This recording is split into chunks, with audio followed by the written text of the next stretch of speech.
From Hollywood, it's time now for Bob Bailey as... Johnny Dollar. Hi. Pat Kelleher, Universal Adjustment Bureau. Good to hear your voice, Patsy. Thought you were transferred to Baltimore. That's where I am. Say, John, can you handle one for me? What kind of one? It's a life and accident policy Eastern Fidelity paid off 5 years ago. A man named John Reardon was the insured party. He died in 1950. Wife was a beneficiary. It's a crazy one. Well, go on. Eastern wants us to look into the matter QT. One of their officers has reason to believe Reardon is still alive. Why would he think that? Because he saw him 2 days ago. I'll get the first plane.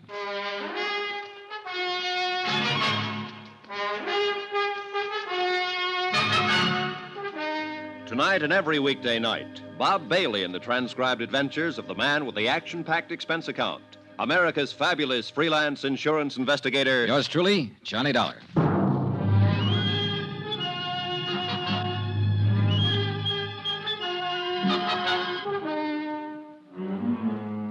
Expense account submitted by Special Investigator Johnny Dollar to the Universal Adjustment Bureau, Baltimore, Maryland. The following is an accounting of expenditures during my investigation of the Chesapeake Fraud Matter. Expense account item 1, $22.75. Plane fare and incidentals, Hartford to Baltimore. I arrived at 3:15 in the afternoon at Friendship International Airport. It was a cold, gray day. I took a cab directly to Pat Kelleher's office. Good to see you, John. He was 10 pounds heavier. Outside of that, he looked swell. We'll have to have dinner once you meet my wife. Where are your bags? You didn't go to a hotel. I checked my stuff at the airport, Patsy. I didn't know how long I'd be here. Over the Alleghenies on the plane, I got to thinking about the number of alive but dead reports I've investigated at one time or another. They happen all the time, but they never pan out. Yeah, well, this one isn't like that, John. Sit down. Thanks. You know, when a man like Paul Coombs, chairman of the board for Eastern Fidelity, not to mention vice president of 2 oil companies and 1 construction company, when he romps in here and says somebody's still alive, it's supposed to be dead, we got to listen to him. Sure you do, Pat. It's your job. Your job now. Coombs claims he not only saw Reardon, but talked to him. I'll go into that later. Policy was issued in 1944. Mm-hmm. My wife's a beneficiary. Yeah. Elizabeth Jane Reardon, $10,000. 20, John. Double indemnity on the accident clause. Oh. Well, look, I'll look at this stuff later. Maybe you better tell me about that first. Okay. John Reardon was lost in a boat accident out on Chesapeake Bay. When? August 13th, 1950. There were 4 people in the party. They went out for the afternoon on a power cruiser, and the thing exploded in the middle of the bay. Oh, yeah, I may have read about it. Was there a man named Sharpston involved? Yeah. Sharpston owned the boat. He and his wife were aboard, and another man named Blaine. Did all of them go down? That's right. They recovered Mr. and Mrs. Sharpston's body and Blaine's. They never found John Reardon. What caused the explosion? No explainable reason. It was never determined. Oh, there's always a reason. Yeah, well, that probably blew up with the boat, too. As it happened, we conducted the investigation for Atlantic States Limited. They held the insurance on the Sharpstons and the boat. These are our findings in the matter. We found no reason for Atlantic not to honor the claim made by Sharpston's estate. Mm-hmm. How about the other man who was killed, Blaine? His case was adjusted by another company. So that leaves us John Reardon. Yeah. About a month after the accident, his wife filed claim for payment. Our investigation was ended by then. We notified the insurance commission of the circumstances of his death and requested a judgment. Routine. Did it go through all right? Yeah. The appellate court declared John Reardon legally dead after the required 3-year waiting period. Pretty standard when there's no body. Sure. Eastern honored the claim and paid Mrs. Reardon $20,000. So, that's about it. Except that now somebody thinks he's alive. Not just somebody. Paul Coombs. Yeah. And if that's so, Eastern's been swindled for $20,000. Tell me about the beneficiary. Miss Reardon? Mm-hmm. Nice woman. Met her a couple of times. She didn't need money, I can tell you that much. Oh? Yeah, worth over $200,000. Never married again. You say she didn't file her claim until a month after the accident. That's right. She ever give any reason for waiting that long? Well, she was pretty broken up about it. The money wasn't important particularly. Maybe she just forgot. Pat, I've got a question. What's that, John? How can you forget $20,000? Expense account item 2, $10 for drinks I had with Pat Kelleher while we talked some more about the Reardon case. At 7 o'clock that night, I had on a fresh shirt and a press suit. They seemed to impress Paul Coombs, vice president, chairman of boards, etc. Dollar? That's right, Mr. Coombs. Universal Oh, adjustment. yes, of course. Come in. I talked with Mr. Kelleher there. He sent you? Yes, sir. Yes. Oh, yes. I recall your name now. Yeah. Mm-hmm. Well, we can sit here, Mr. Dollar. Now, you hear about John Reardon, of course. That's right. I'm glad they sent a man like you. I'm glad you're the one who's going to look into it. You puzzle me, Mr. Coombs. No, I don't. And that's a compliment to your perceptive abilities, young man. As a matter of fact, you're here because you're only curious about me. You want to have a look at the man who thinks he saw John Reardon alive, right? I suppose so. You don't believe he is alive? I didn't say that. I admire your caution. I'm glad you're the one who's going to look into it because, well, John Reardon was a close friend of mine. Oh, I didn't know that. Yes, I knew him for a number of years. And Mrs. Reardon. He was a fine, sensitive man. I'm sure you'll know how to handle him when you meet him. You sound very certain that I will meet him, Mr. Coombs. There's no doubt in my mind about that. 3 nights ago at the Brown Palace Hotel in Denver, Colorado, I saw John Reardon. I walked up and spoke to him. I talked with him for 15 or 20 minutes. I know it was him. He didn't admit it. He denied it completely. He told me his name was Frank Bauer and that he had lived in Denver ever since the war. Frank Bauer? Yes. I was so certain it was John Reardon, I insisted. He laughed at me, seemed good-natured about it, even bought me a drink. I see. I asked him where he had lived before Denver. He said something about Toledo. I asked him if he'd gone to college there. He told me he'd gone to Ohio State. Told me he was an engineer, a mining engineer. Everything he told me seemed plausible and reasonable, except that all the time I knew he was lying. I knew his name wasn't Frank Bowers. That was John Reardon. How did you leave it with him? Well, the whole thing unnerved me somewhat. I'm afraid I looked like rather a fool.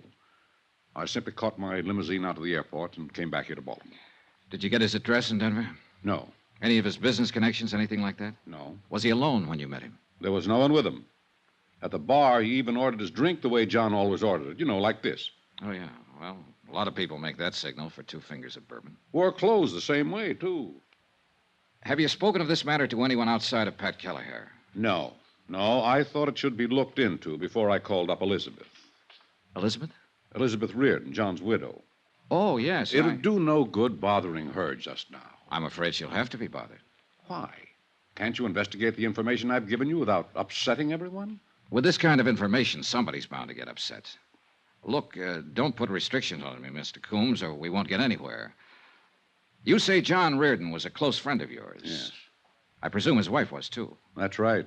A lovely, lovely person. Yeah, I'll keep that in mind when I talk to her.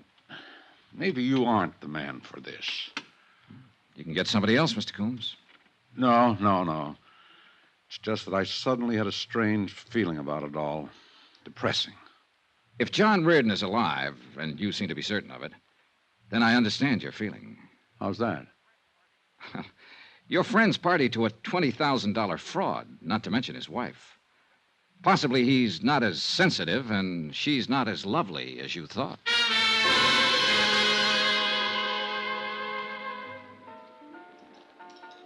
I spent the rest of the evening with Pat Kelleher and his wife, hoping to see the bright lights and listen to some laughter. We picked a couple of fancy bistros and started the rounds to watch champagne flow and eavesdrop on the happy stories of success, promotion, and love. But it didn't work. Like the place, John? It's swell. You're as low as a cricket's ankle. Well, today a man kept telling me a friend of his was alive who's supposed to be dead. He told me what a fine fella this friend is, or was. Yeah. 99 times out of 100, I tell him to go jump in the lake, but Paul Coombs comes under the title reliable witness in anybody's book. Give me a match. Here. How you fix for plans? Start somebody looking into Frank, whatever his name is, in Denver, who's supposed to be Reardon. I'll start with the beneficiary, Pat. Miss Reardon? Yeah. I'll march out and say, let me look at some pictures of your husband. What kind of a guy was he? Did you enjoy each other or try to kill each other? Did you ever, Why didn't Coombs look into it himself? Why didn't he go out to the widow and tell her about his meeting the guy in Denver? Because he came to us, John. Yeah, I know, Patsy. I'm sorry. But the prospect of going to somebody, anybody, with a flimsy story like that makes me sore. It might get her hopes up that her husband's alive, and that's a lousy thing to do. Reliable or not, Coombs is probably all wet. Probably. Sour racket. Sour racket. You being a parrot? Just being agreeable, John. If you want to be sad, I'll be sad with you. We both know situations like this are part of the trade. Oh, I should have been a... Oh, let's have another belt. Sure. Waiter. Well, John, maybe another way to handle Mrs. Reardon with that. That's her over there at the bar. Nice, isn't she? Hey, she is lovely. Nothing. She looks a little tight. Yeah, well, I hear she gets that way quite a bit these days. Say, John, you want me to introduce you like a friend? It might make it easier. No, I'll handle it myself. Who's with her? Beats me. He's looking for a phone booth. Pat. Yeah. I may be able to find out what I want and not let her know what it's about. You mean right now? I mean right now.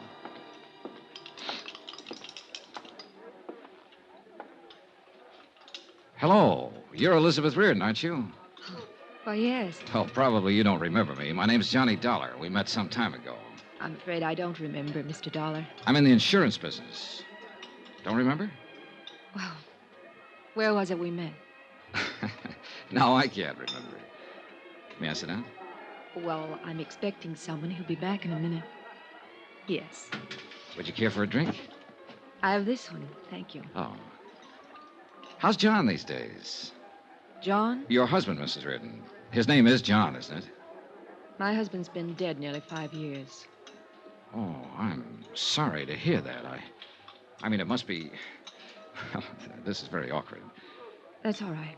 5 years. I could have sworn it was just 3 years ago I met you and John. In Denver. It couldn't have been. We were never there. Oh, well, pardon me. I sit here making bad conversation with you, and it's very apparent you're distressed. Look, I'm very sorry I upset you. Is there anything I could do? No. No, Mr. Dollar, you didn't upset me. You look like a very nice person. How long are you going to be in Baltimore? A few more days. Perhaps you'll come out to the house for a drink before you go back. Say tomorrow. Oh, I'd like that, Mrs. Reardon. You can call me. I'm in the book. Mrs. John Reardon? Yes. I will. Again, I'm sorry that I brought Do up... me a favor, Mr. Dollar. When you come to my house for a drink, call me Elizabeth. And please, don't mention my husband's name. I'd appreciate it very much if I never heard it again.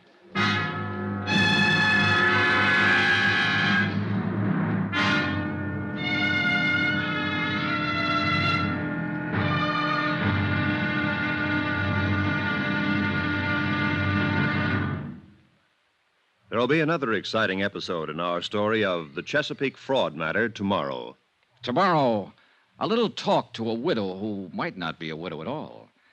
And a strong feeling that a smile can sometimes be more dangerous than a gun. Join us, won't you? Yours truly, Johnny Dollar.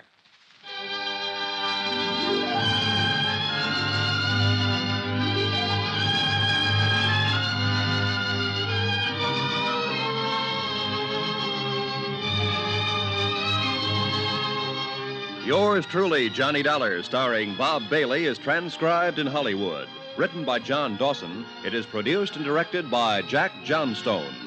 Be sure to join us tomorrow night, same time and station, for the next exciting episode of Yours truly, Johnny Dollar. Roy Rowan speaking.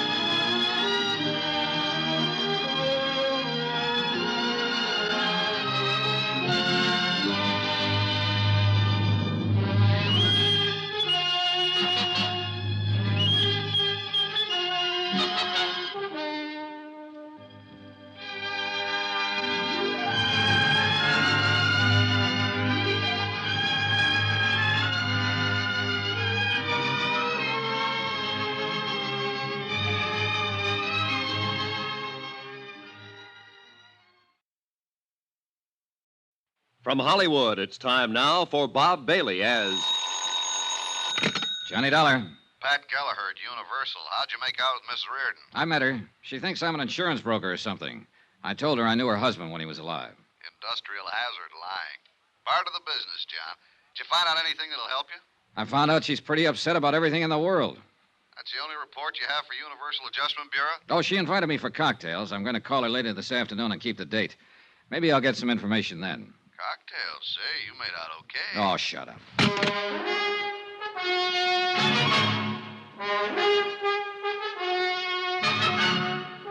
Tonight and every weekday night, Bob Bailey in the transcribed adventures of the man with the action-packed expense account, America's fabulous freelance insurance investigator. Yours truly, Johnny Dollar.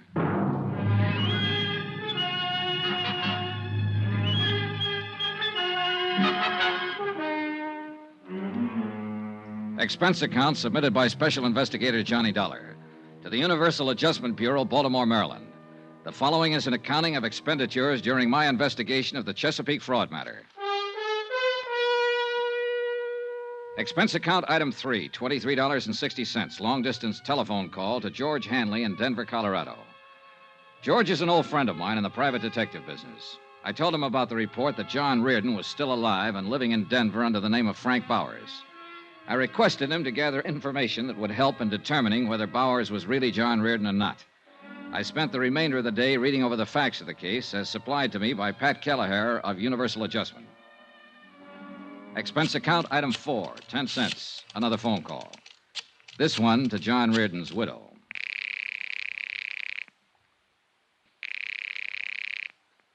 Hello? Mrs. Reardon? Yes. This is Johnny Dollar. Oh, yes, Mr. Dollar. You're the man who used to know John? Yes. I asked you over for a drink. I hope you're coming. What time? 7 would be fine.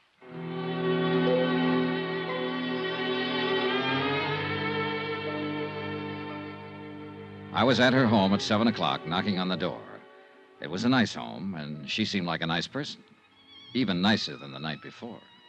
I asked you to call me Elizabeth, Mr. Dollar. I remember her. Yes, you also asked me not to mention your husband's name. I wish you'd forget that. I was upset last night when we met. Forgive me? How's your drink? Oh, it's swell.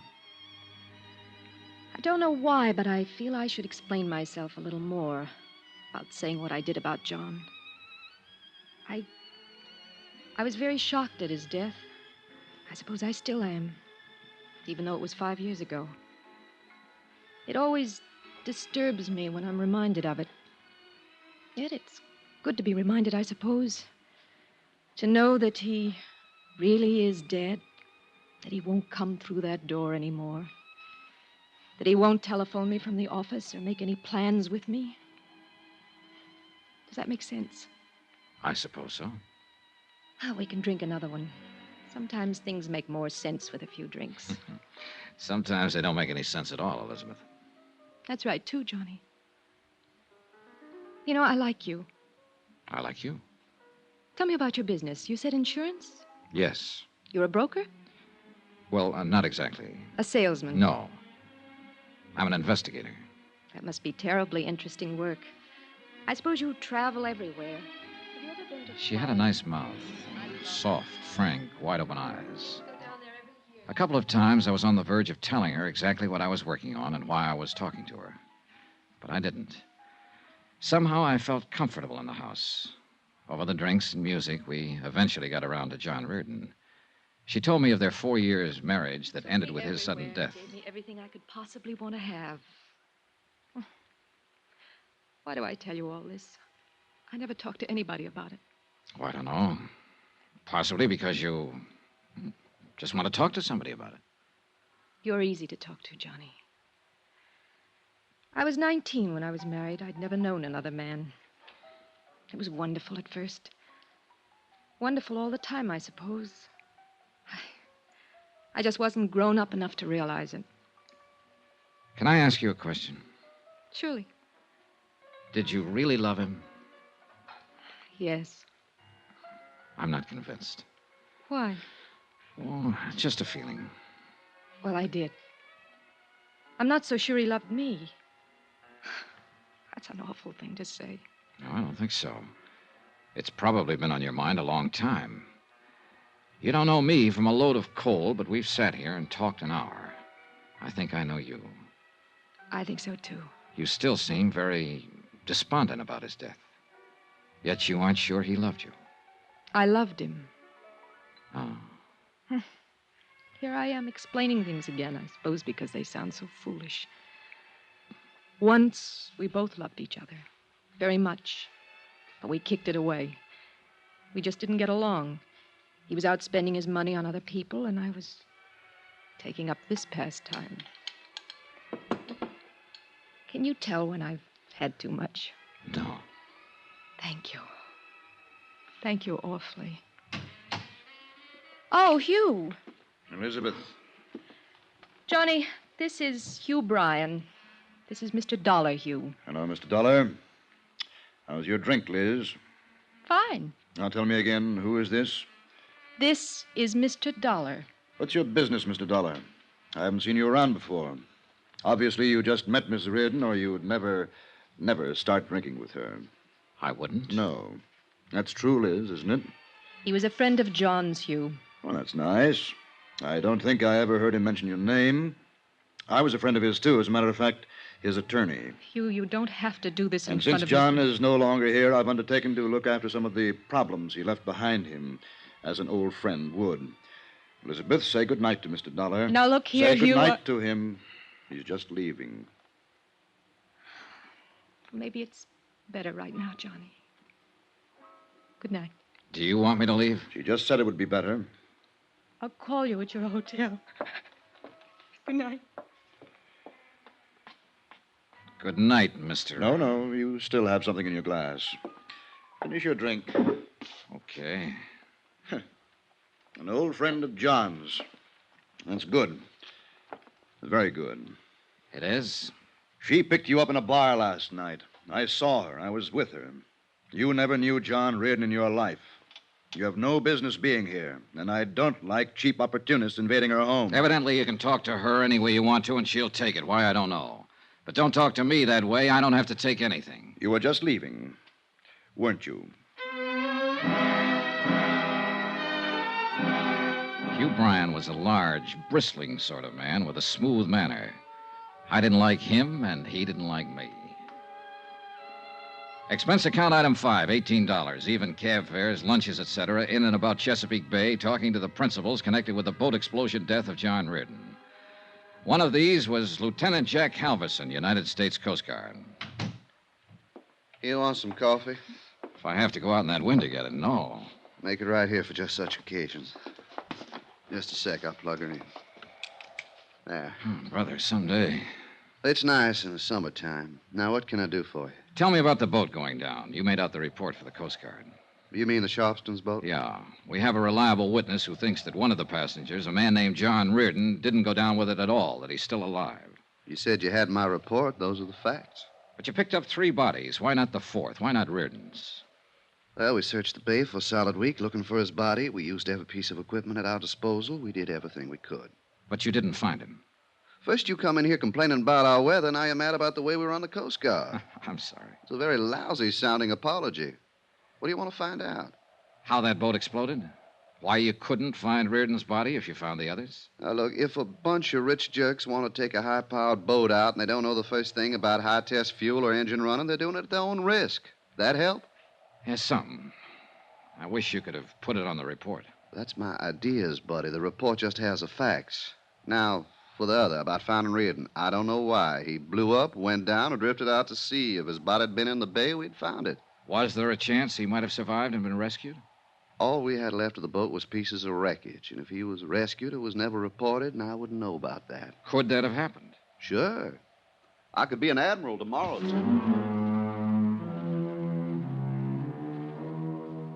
It was 4 o'clock in the afternoon when I got to Elizabeth Reardon's house. You? Hello, Mr. Bryan. Is Mrs. Reardon in? No. Then I'll wait. It's important that I see her. I thought I made it clear to you last night I didn't want her being molested. You did make it clear and cruel, Mr. Bryan. Now, I'm here Any business for her comes to me first. I'm an insurance investigator. I know that. She told me. But she didn't tell you because she didn't know, and I didn't want her to know, that I'm working on a case that involves her. What? I have a report that her husband might still be alive. Come in, Mr. Dollar. I'll have to admit that Hugh Bryan's concern was as genuine as his surprise. He led me into the house and we sat at the bar. Only this time, no one had a drink. He listened while I told him about the report of Paul Coombs, that John Reardon was living in Denver under the name of Frank Bowers. Do you think there's any truth to it? It doesn't matter what I think, Mr. Bryan. I have to investigate it. Yes, of course. And if he were alive, it'd be the best thing in the world. Would it? Of course. She's been lost without him all these years. She needs him, Mr. Dollar. She always needed him. This little bit of drinking has been going on too long. These tearful little episodes with one man or another. Oh, yes, I mistook you for one of those last night. I apologize for that sincerely. Actually, Mr. Dollar, she's been quite a task. Uh-huh. Well, maybe I better talk to her now. Do you have to? There's certain information I'd like to get. I think she's the only one who can give it to me. You'll have to tell her about the report? Yes. And there's probably so much talk. But it'll give her a terrible kind of hope. All right, I'll get her. Oh, you'd better mix one for her. She'll need it. Wait a minute. Yeah? I need vital statistics on Reardon. Pictures, handwriting samples, everything. Could you help me gather them? I'll do anything I can. Well, then there's no need to bother her, is there? You're a gentleman, Mr. Dollar. I don't know why. I do. You don't want to hurt her any more than I do. An hour later, I was back in my hotel room. The next day, I had an appointment to meet Hugh Bryan and get all the material I had asked for. I was more depressed than ever about the case. About then, the phone rang. Johnny Dollar. Johnny? Yes. This is Elizabeth Reardon. Please don't look for him. What? Just forget it. Did Hugh Bryan tell you what I was about? I overheard you two talking. Don't bother with it. John's dead, and that's that. Promise me. Promise you won't do anything else. I'm sorry, Elizabeth. I have to investigate it.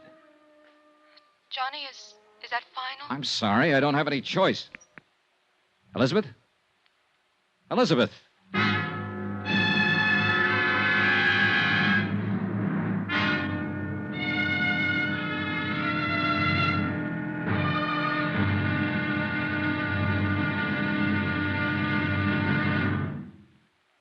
There'll be another exciting episode in our story of the Chesapeake Fraud Matter tomorrow. Tomorrow, a trip to Denver and a look at a man whose gun makes it pretty emphatic that he doesn't want to be looked at. Join us, won't you? Yours truly, Johnny Dollar.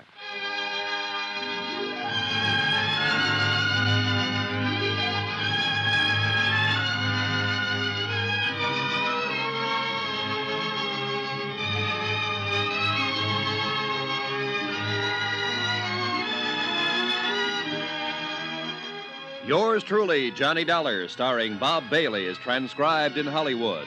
Written by John Dawson, it is produced and directed by Jack Johnstone. Be sure to join us tomorrow night, same time and station, for the next exciting episode of Yours truly, Johnny Dollar. Roy Rowan speaking.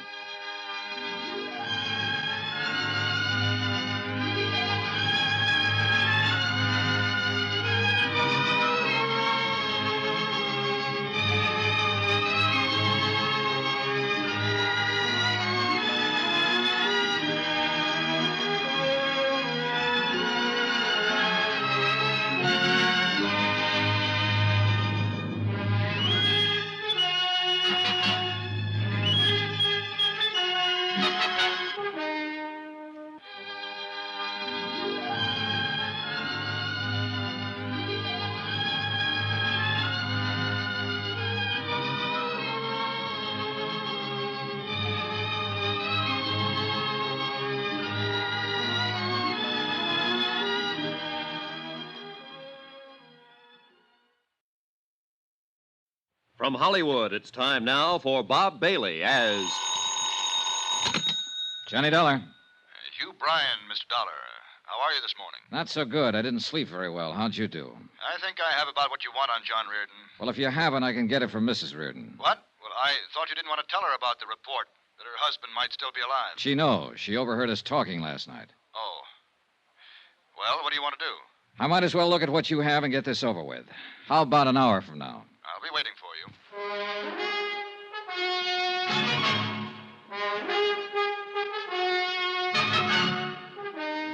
Tonight and every weekday night, Bob Bailey in the transcribed adventures of the man with the action-packed expense account, America's fabulous freelance insurance investigator. Yours truly, Johnny Dollar.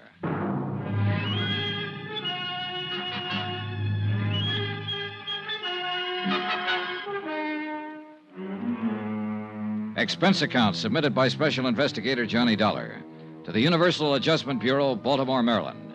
The following is an accounting of expenditures during my investigation of the Chesapeake Fraud Matter. Expense account item 6, $1.50. One collect telegram from Denver, Colorado. I've located Frank Bowers as per your request.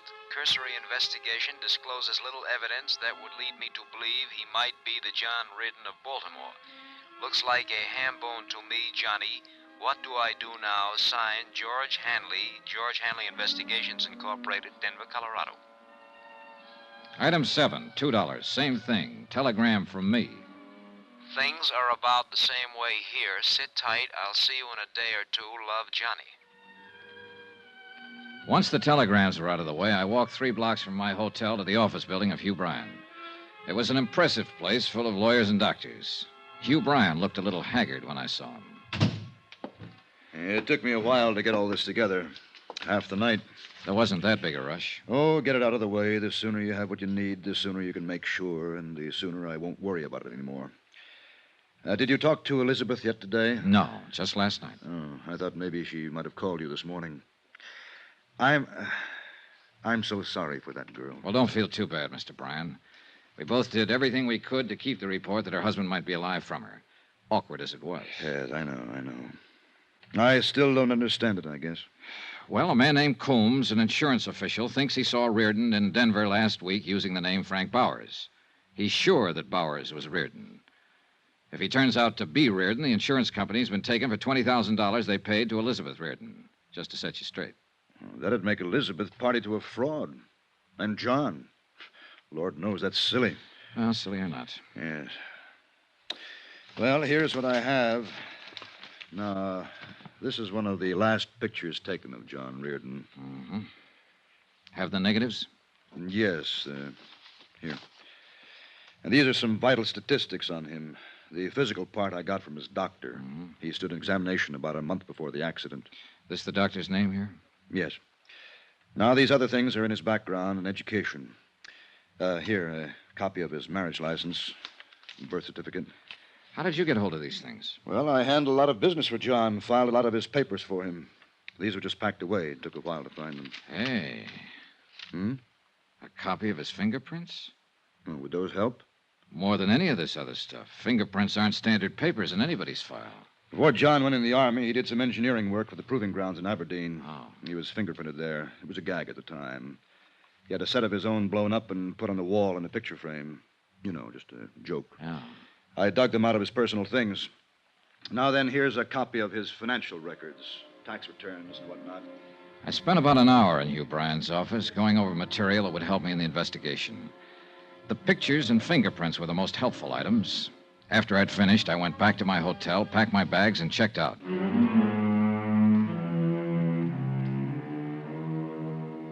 Expense account item 8, $398. My hotel and incidentals in Baltimore and plane fare to Denver. I got there at 9 in the morning. The air crisp, thin, and full of sunshine. I rented a car at the airport and drove into town. A half an hour later, I was talking to my detective friend, George Hanley. How do you like Denver, old pal?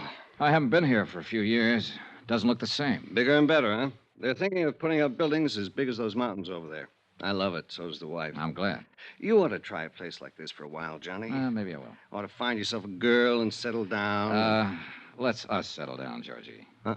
Oh, sure. How'd it go? You asked me to look into Frank Bowers. I looked into him as much as I could without talking to him. There you are, Johnny. His bank account, his friends, his troubles, his enemies, everything. Mm-hmm. How about his police record? One traffic violation 2 years ago. Never been in any kind of trouble around here. Gets along fine with everybody. Well, tell me about everybody, Georgie.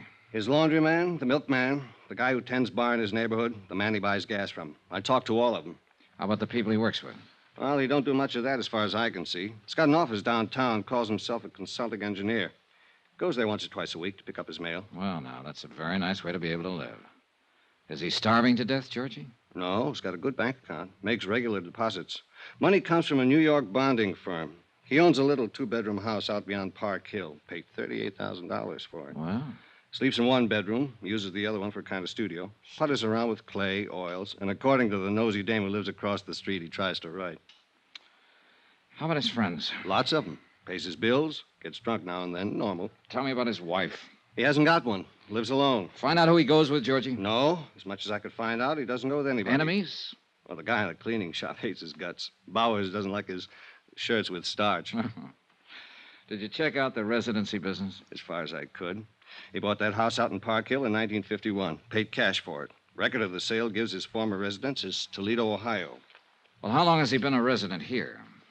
As near as I can figure, and this is just rough, 4 or 5 years ago, the first financial transaction was the house he bought. The next was a car. He could have been here a long time before that, though. Well, the time element would fit for Reardon. What do you think, Georgie? I think you're probably wasting a lot of money investigating this guy. He doesn't seem like the kind of man who's hiding out from anybody. Here. Look at this photo. Is this Frank Bowers? Yeah, I'd say so. 5'11", 170, olive complexion, no scars, no glasses, brown hair, about 35. Could be him from that, yes. This is a picture of John Reardon, and the description is Reardon's. What do you want to do now? Keep on it.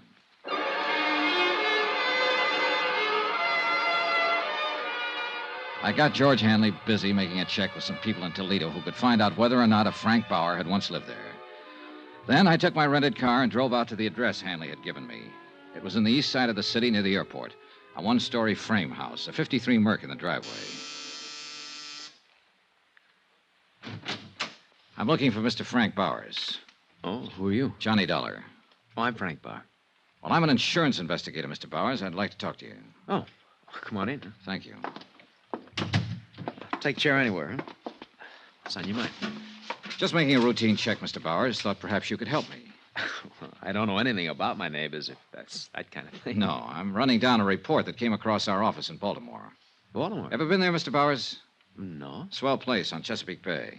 Well, I like Denver. What's this all about? Well, do you happen to remember a few days ago when you were at a place called the Ship's Tavern? Well, that's in the Brown Palace. This was last Friday, to be exact. Should I remember? What I do, steal an ashtray or walk out on a check? Well, a man from Baltimore was there that day, Mr. Bowers. His name was Coombs. Paul Coombs. You met him. Well, did I? Yes, right at the bar. You had a drink or two with him. Well, I might have. I don't know whether to admit it or not. What are you getting at? I don't understand this. I know it seems confusing. Maybe this will help. Take a look at this. Mm-hmm. Now, you must admit you look a great deal like the man in that picture. Yeah. I suppose I do. Well, I'll be darned. Hey, I'd do it that. You know, this could be a picture of me. That's why I'm here, Mr. Bowers. You see, the company I represent insured the man in this picture for quite an amount of money. His name was John Reardon. He was lost in a boat accident in Chesapeake Bay 5 years ago.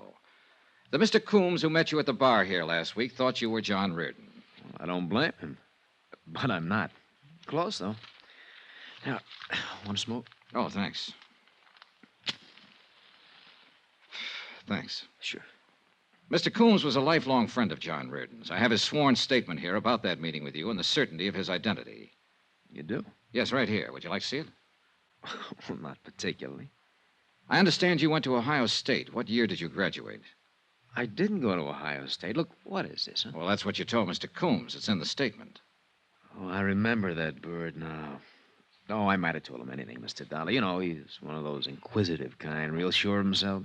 Yeah, I remember. Look, don't tell me they sent you all the way out here from Baltimore. They did. And that guy say so? Mm-hmm. Well, that's funny. Did you go to college, Mr. Bowers? What? I'd like to clear up that detail. Did you go to college? Well, yes. I went to Carnegie Tech, 36 through 40. You haven't lived all your life in Colorado, then. Where else have you lived? Look, do you have any right to ask me questions like this? No, but you'll help me a lot if you'll answer them. Well, why not?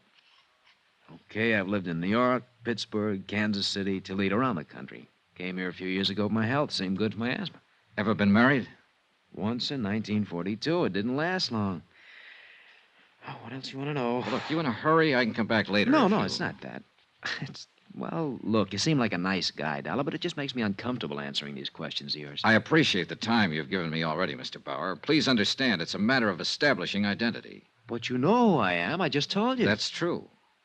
I don't like this business much. Is there any way you can eliminate it? The most positive identification would be from fingerprints. Oh? Now, Mr. Bauer, I'm not so much interested in who you are as in proving that you're not John Reardon. If you volunteered a set of fingerprints, it'd save me a great deal of work and you a great deal of trouble. Well, sure. Why not?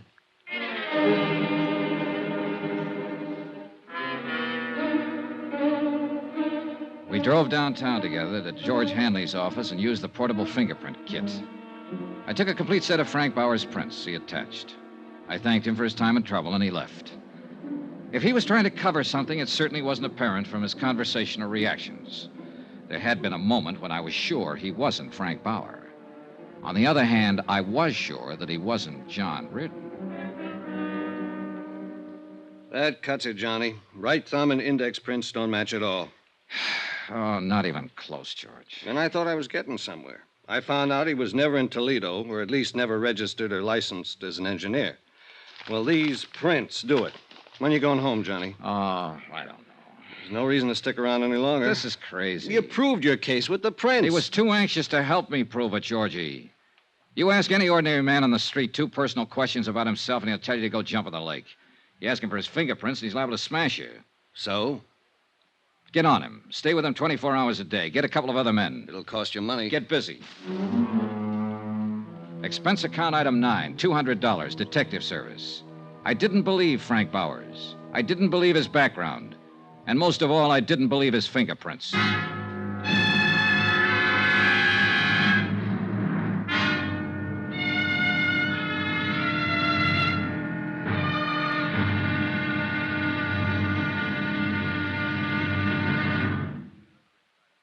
There'll be another exciting episode in our story of the Chesapeake Fraud Matter tomorrow. Tomorrow, another man comes to Denver.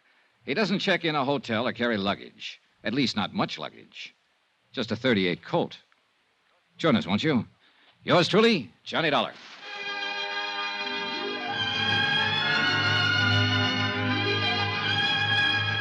Yours truly, Johnny Dollar, starring Bob Bailey, is transcribed in Hollywood. Written by John Dawson, it is produced and directed by Jack Johnstone. Be sure to join us tomorrow night, same time and station, for the next exciting episode of Yours truly, Johnny Dollar. Roy Rowan speaking.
From Hollywood, it's time now for Bob Bailey as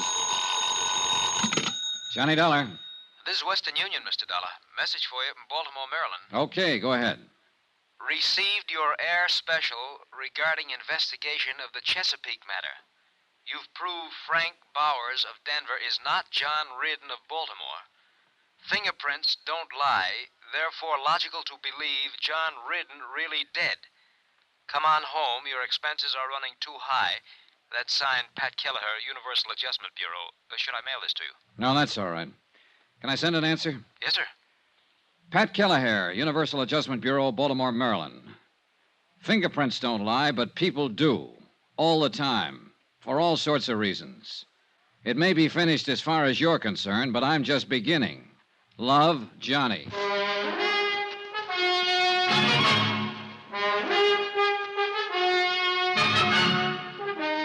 Tonight and every weekday night, Bob Bailey in the transcribed adventures of the man with the action-packed expense account, America's fabulous freelance insurance investigator. Yours truly, Johnny Dollar.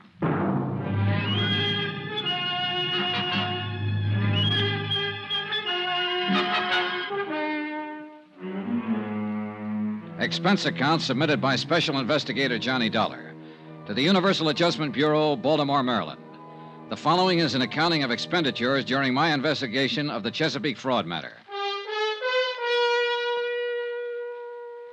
I'd set out to prove that John Reardon had not died back in 1950 in a boat accident on Chesapeake Bay. To prove that he was still very much alive in the person of one Frank Bowers, currently living here in Denver, Colorado. Everything, all I could learn of the man's history, reports from his neighbors, friends, even his fingerprints, everything indicated he really was Frank Bowers. And yet, for some fool reason or other, I wasn't convinced. Expense account continued. Item 10, $63 for one overcoat. Denver can be a very cold city when the wind comes in from the north and it decides to snow. Almost as cold as the damp wind off Chesapeake Bay on a certain day back in 1950. Hi. Hiya, George. How's it going? Well, I watched Bauer's house from 6 last night till 2 this morning. He read a book last night in the living room. He made a phone call, and then he went to bed. And then I went home and went to bed. How many men have you got working? 2 others beside myself. We're keeping an eye on Bowers round the clock. I go on again at 6. Okay, good. I don't know why, Johnny. He isn't your guy, and you know it. Fingerprints proved it. We can watch him from now till doomsday, and nothing's going to change that. Oh, look, don't you start, Georgie. Huh? I got a wire from my home office this morning telling me to close it up and come on home. Why don't you close it up and come on home? I like to make dough. I'm in the private detective business, but I hate to see an old pal doing a lot of work on nothing. Why don't you shut up? Sure. We can go on like this forever, can't we, Johnny? Ah. Goodbye, Johnny. I walked around the streets of Denver trying to enjoy the sights. But mostly, I wasn't enjoying anything. I was thinking about the whole case from beginning to end, and my only reason for hanging on and being stubborn about it was the fact that Frank Bowers had been too anxious to cooperate, too anxious to help me prove so easily that he was not John Reardon. And then something else happened. He got anxious once more. Yeah? Mr. Dollar, this is Frank Bowers. Oh, hello. You didn't tell me where you were stopping. Phoned everywhere in town. Wondered how you made out. Made out? Yeah, with my fingerprints. Oh, yeah. Well, they don't match at all. Oh, then I'm not your man. Guess not, Mr. Bowers. Well, I was just curious. Didn't hear from you after you took the sample of my prints. Well, that was pretty nice of you to help me out.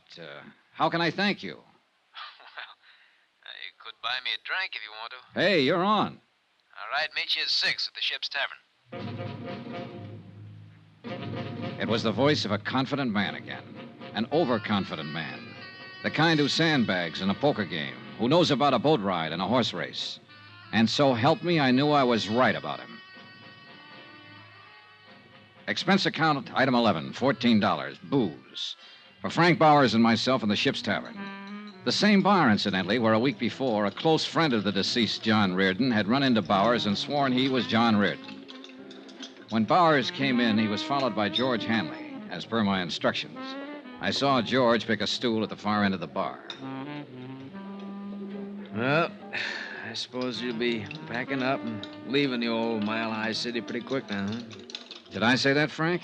No, but I just suppose it. You will, won't you? Oh, I haven't decided yet. What do you think I should do? Huh?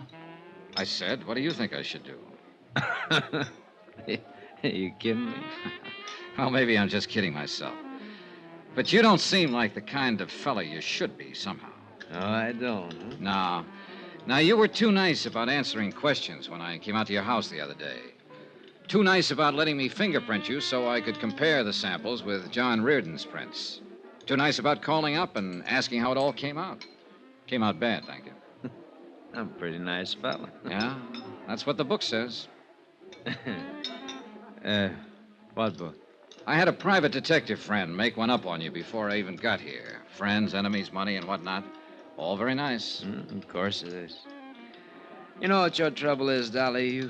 You don't trust anybody. I'm a nice fella, and you don't trust me. You don't believe what you see. I believe the fingerprints don't match, if that's what you mean. You're the bird I don't believe. Hey, should I get sore? If you want to. I'm not gonna. You know why? Because I'm a nice fella. Sure you are. But you ought to get mad when a man calls you a liar. Oh, you didn't call me a liar. I meant to. You're a liar. You know what? I'm not a nice fella all the time. I'd kind of like to hit you in the face or something right now. You're needling me. Am I? Uh-huh. I think I better call up a girl I know, see what she's doing for dinner. Well, see if she's got a friend. No, you're too nasty, friend. You sit tight. Order me a drink. I'll be back in a jiffy. He's a little drunk. Sure he is, George. He's also worried. Any particular reason for getting him that way, Johnny? Yes, he's using the booth in the lobby. Scoot out there and see if you can get a line on who he might be calling. Right. A long 10 minutes later, Frank Bowers came back to the bar. He was weaving a little when he got on the stool next to me. George Hanley followed him back inside and took his place at the end of the bar again. She's busy. Took her a long time to tell you that. She's a girl who takes a long time with everything. Oh, what's her name? Huh? What's her name? The girl you just called. Oh, Rita? Rita. Well, here's to Rita. Come on, drink up. You might have to eat with me. I don't want to drink to Rita, and I don't want to have dinner with you. What do you think of that? Huh? I thought you were a nice fella. Remember? God bless you. Hold on. Hey! Johnny, you may have something with this bird at that. How come, George? That call he just made, long distance to Baltimore. I got that much. He said he'd never been there, didn't know anyone there. Keep an eye on us, Georgie. You betcha, pal.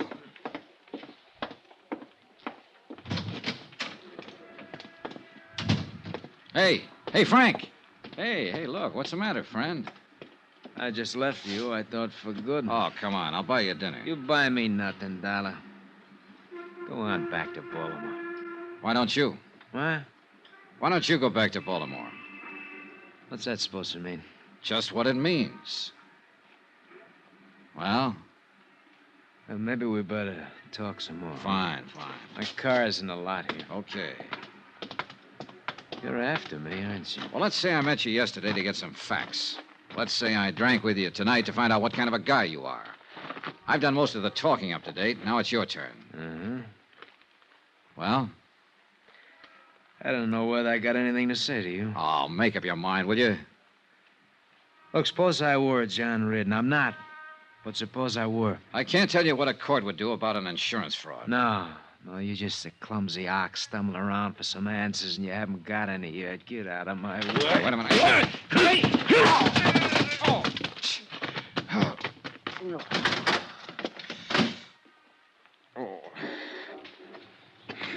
He's a very handy fella. I didn't want to interfere, Johnny. Stay on him. See where he goes, what he does, Georgie. Hurry. You all right, pal? Sure. Hurry. I wasn't all right at all. Frank Bowers was not only big, but fast, and he caught me off guard.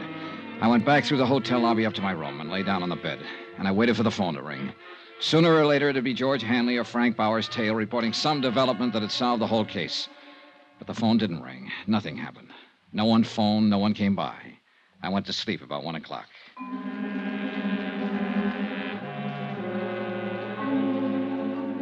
The next morning, George Hanley called and asked me how I was feeling after the punching session in the parking lot. He reported that Frank Bowers had jumped in his car, driven straight home, and gone straight to bed.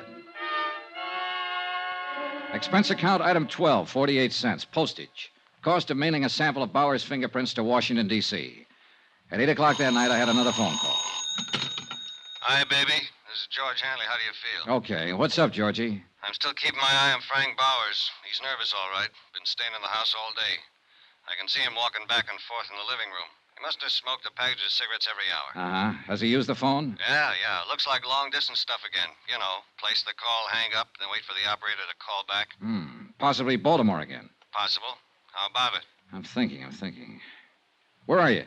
Right across the street from his house. Be right out. The heater in my rented car wasn't working that night. I remember that part very well. My feet and hands were numb with the 10 below weather when I flicked off the lights and pulled up alongside George Hanley, stationed across the street from Frank Bauer's home. It's some weather. Yeah. How's Bauer doing? I think he's got a visitor with him now, Johnny. Must have showed up while I was calling you. Big guy wrapped in an overcoat. I've seen him move around the room a couple of times. George, let's go in and shake him up. I'm tired of all this. You think he's Reardon? I don't know, but I want to wind it up one way or the other. Okay. Want to wait for his friend to leave? Nope. Oh, it's a nutty thing. You're the one who's nutty. You already proved he isn't John Reardon. That's all you wanted. I know. Now I want to prove I'm getting old and crotchety and don't believe what I see and hear. Bear with me, Georgie. Sure, pal. You're crazy, but I love you. Hey. Huh? Visitor's leaving. Make him? No. An overcoat and a hat aren't much to go on. He's... Georgie, come on! Hey, Johnny, look out! Before I went down, the gun of the man in the overcoat had gone off a couple more times. The nearest bullet came 6 inches from me. Without my gun, all I could do was hug the ground for cover and try to stay out of his line of fire. The shots deafened me for a moment. When my hearing came back, I heard someone very close to me. It was Georgie. He was dying.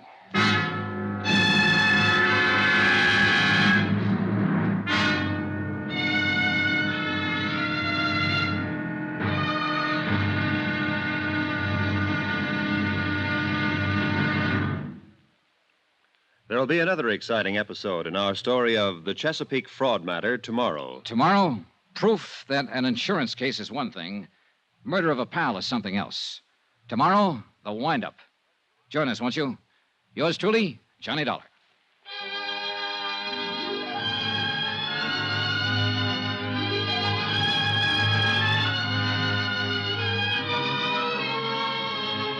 Yours truly, Johnny Dollar, starring Bob Bailey, is transcribed in Hollywood. Written by John Dawson, it is produced and directed by Jack Johnstone. Be sure to join us tomorrow night, same time and station, for the next exciting episode of Yours truly, Johnny Dollar. Roy Rowan speaking.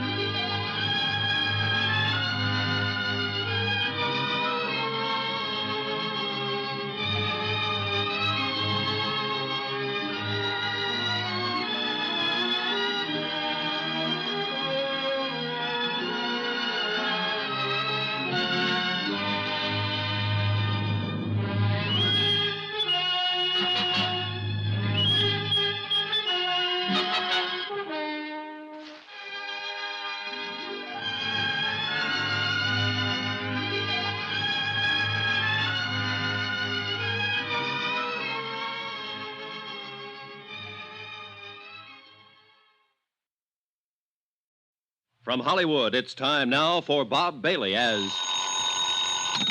Johnny Dollar. This is the operator. Ready with your call to Mr. Pat Kelleher in Baltimore. Go ahead, please. Hello? Hello, Pat. I got your wire. What's all this? What happened? We're still trying to find out. The man calling himself Frank Bowers was killed an hour ago. George Hanley, one of the operatives I had watching him, was killed, too. We've got a vague description of the killer. Are you all right? Yeah, but I'm going to be tied up with the police here. Well, you need money for bail or anything like that, just draw a draft on the company. I'll confirm it. Thanks, Pat. Too bad about your friend. Yeah, he was a good guy. I want to find out who killed him.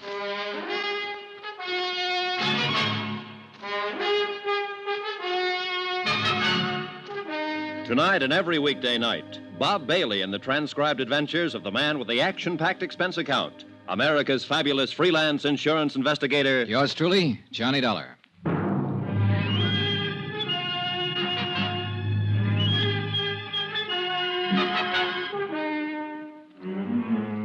Expense account submitted by Special Investigator Johnny Dollar to Universal Adjustment Bureau, Baltimore, Maryland. The following is an accounting of expenditures during my investigation of the Chesapeake Fraud Matter. Expense account continued. Item 13, a quarter for some aspirin. It turned out to be a long night. Several homicide officers arrived at the double murder scene within a matter of minutes and got right down to the business at hand. Frank Bowers had been shot to death. George Hanley had been shot to death. Lieutenant Tom O'Neill was in charge, a big blond man who seemed to know what he was about. Okay, let's see that ID again. Here you go. Insurance investigator, hmm? That's right. Okay. What was your business here with these two men? My home office in Baltimore had reason to believe that Frank Bowers was really a man named John Reardon. Reardon was supposed to have died 5 years ago. I was sent out here to investigate it since there had been a $20,000 claim in the matter. Sure. I hired George Hanley to help me out. He was keeping an eye on Frank Bowers.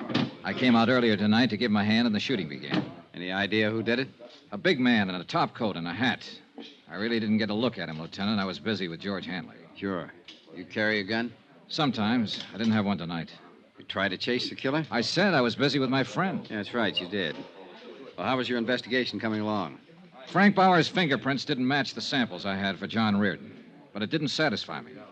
There were a lot of things about him personally I couldn't accept. I harassed him a little last night, and he got pretty excited and slugged me. This was after I found out he'd been trying to call Baltimore. Who in Baltimore? I don't know. Well, tell me about this harassing. We'll make a check with the phone company. Well, I needled him purposely, trying to scare him into a blunder. I think I was doing pretty good. I'll never know now. Uh-huh. What else you got to say about your case? Well, that's about it, Lieutenant. It is, huh? Well, that's all I got to say because that's all I know about it. Next time, be careful with your needling tactics. Boy. I was doing what I thought best on the case. Sure you were. You were doing swell. You let a friend of yours get shot down in front of your eyes. Not to mention the other guy. You can't give us a description of the killer or a hint at the motive. Now, maybe George Hanley wasn't a friend of yours at that. Why, you... Dad, take it easy, kiddo. Take it easy. Remember to blow the bell, and I'm sorry. You've had quite a night. Nobody in your business or mine knows what's behind the door when he kicks it in. I'm just a cop trying to get straightened out, so I push too hard sometimes. We'll get it taken care of. Nobody walks in a man's house and shoots him down without somebody hearing something or seeing something. I mean, somebody besides you. Now, my men will cover every house in the block, in this whole area if we have to. Bound to be somebody somewhere.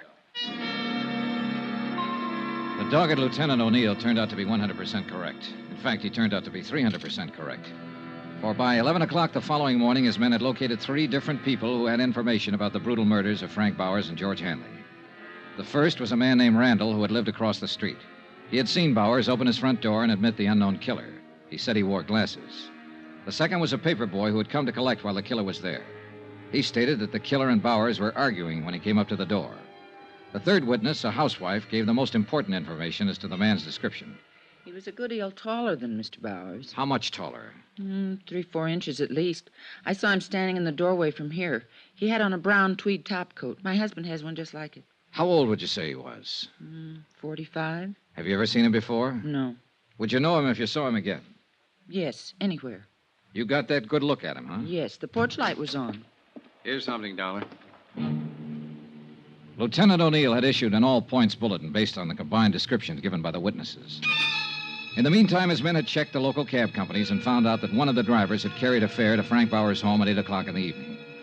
The cab driver verified the housewife's description of the suspect and added the important information that he'd picked up the man at the airport. When that was checked, it was found the man had come in on a plane from the east at 5:45 in the afternoon. He had used the name Orrin Williams. Expense account item 14, $8.95. Another long-distance phone call to Baltimore and Pat Kelleher. Well, I'll be darned.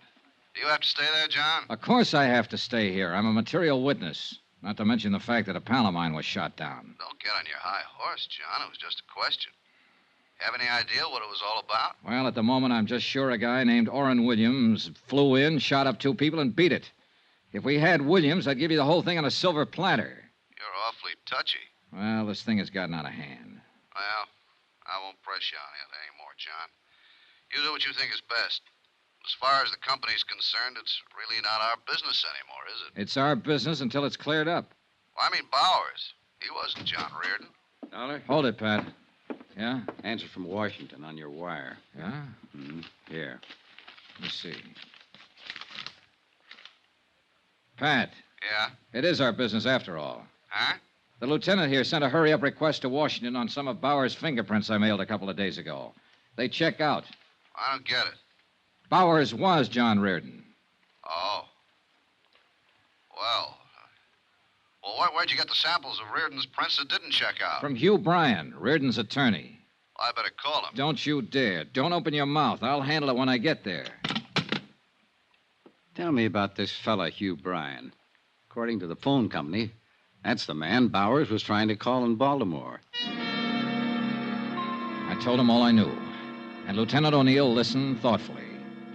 It became apparent from that point on, since Bauer's true identity had been established through Army records, that the bulk of the case could be concluded not in Denver, but in Baltimore. Expense account item 16, $216, plane fare and incidentals, Denver to Baltimore. I arrived at 10:15 in the evening, checked with the Baltimore police, who had been informed of the case by Tom O'Neill in Denver. At his request, they'd taken no action as yet. From the police station, I went directly to Hugh Bryan's residence. The house was English, conservative, and expensive. The fire in the living room looked cheerful when the door opened. Elizabeth Reardon did not look so cheerful. Hello, Johnny. Hello, Mrs. Reardon. Didn't expect to find you here. No, I suppose not. I never expected to see you again. Elizabeth, I have something to tell you. Don't tell me now, Johnny. It's about your husband. All right. I want to tell Mr. Bryan, too. He's upstairs in his study. Wait. Look, I've done what I thought best about all this, and I'm trying to do what's best now. It doesn't make any difference, Johnny. I'm a married woman again. Huh? Yes. Hugh and I were married this morning. Excuse me. I walked in and watched John Reardon's widow, alias Frank Bauer's widow, now Hugh Bryan's bride, disappear up a column stairway. The news that she had married Hugh Bryan cleared up some of the small doubts in my mind. When Bryan came back down the stairs with her, he looked anything but the happy bridegroom. Hello, Dollar. You're a late caller. Yeah, I'm sorry about that. Congratulations. Thank you. How did you come out in Denver? Everything okay? No, everything's not okay. Well, what's the matter? Do I have to tell you? I'll run along upstairs, Hugh. It's getting terribly late. All right, dear. Good night, Mr. Dollar. Good night, Mrs. Bryan. There'll be some men out to see you pretty soon, Bryan. Policemen. Oh. Liz, Yes, dear. I think you'll be interested in what Mr. Dollar has to say. What? I don't understand, Hugh. I wasn't in Philadelphia yesterday, Liz. I was in Denver, Colorado. What? I flew there to see John. He's been alive and living there all this time. Hugh. I'm sorry. This is only for her benefit, Dollar. I'll tell it just once. When it gets into court, it'll be different. How did it happen, Bryan? John Reardon didn't die in that boat. No. He was picked up in a bay by a fishing boat on its way to Florida. They didn't have a radio on the fishing boat. The first port they came to was Charleston. John phoned me from there and told me all about it. Now, this was 10 days after we all thought he was dead. That part was all accident. Sure. The rest of it was a little different. Liz, it was his idea. You've got to believe that. What was his idea? Not showing up ever again. Letting everyone think he was really dead. Making you a widow. I don't believe it. He hated his life here. Yes, everything about it. He was in debt right up to his ears. Of course, there was your money, but I flew down to Charleston to talk to him. He was like a crazy man, kept saying there was a way out. I didn't know what he meant at first. Then he came right out and said it was his chance to get away from all the things he hated. He knew how I felt about you then, how I feel about you now. He said I could have you for a price. What was the price? Those checks he got every week from a New York bonding concern? Yes. What did they come to? $25,000 a year, regular weekly payments. I could afford it. I could afford anything for you, Liz. Did he come right out and tell you he hated me?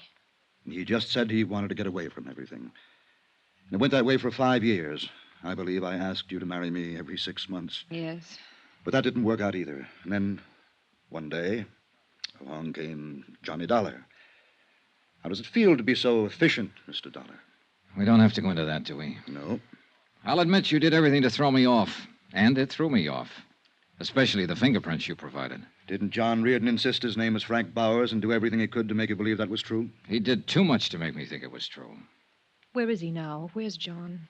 He's dead, Mrs. Bryan. Oh. Truly dead now. He was shot to death last night by Mr. Bryan. Mr. Bryan also shot a friend of mine, didn't you, Bryan? Yes. John got scared, called me, said he was going to tell everything to Dollar, blow the whole thing. Hugh. All I wanted out of this was you, Liz. He didn't want you. I did. Last week you decided to marry me. It took you 5 years to do that. And it took him one afternoon to decide he was going to come back to you.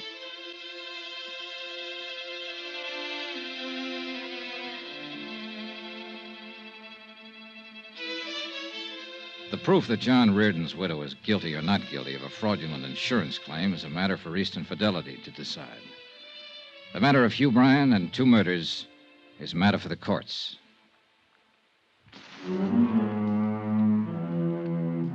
Expense account item 17, same as item 1, expenses from Baltimore to Hartford.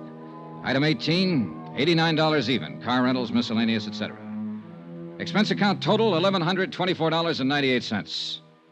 Yours truly, Johnny Dollar.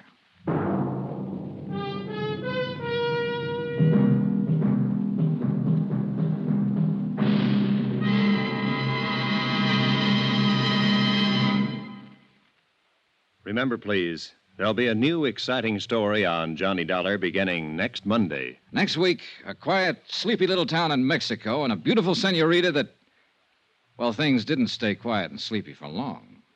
Join us, won't you? Yours truly, Johnny Dollar.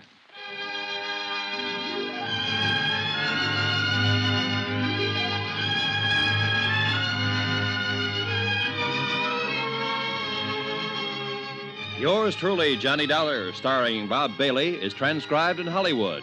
Written by John Dawson, it is produced and directed by Jack Johnstone. Heard in this week's cast were Gene Bates, D.J. Thompson, Hy Averback, Will Wright, John Daner, Tony Barrett, Paul Dubov, and Forrest Lewis. Be sure to join us on Monday night, same time and station, for another exciting story of Yours truly, Johnny Dollar. Roy Rowan speaking.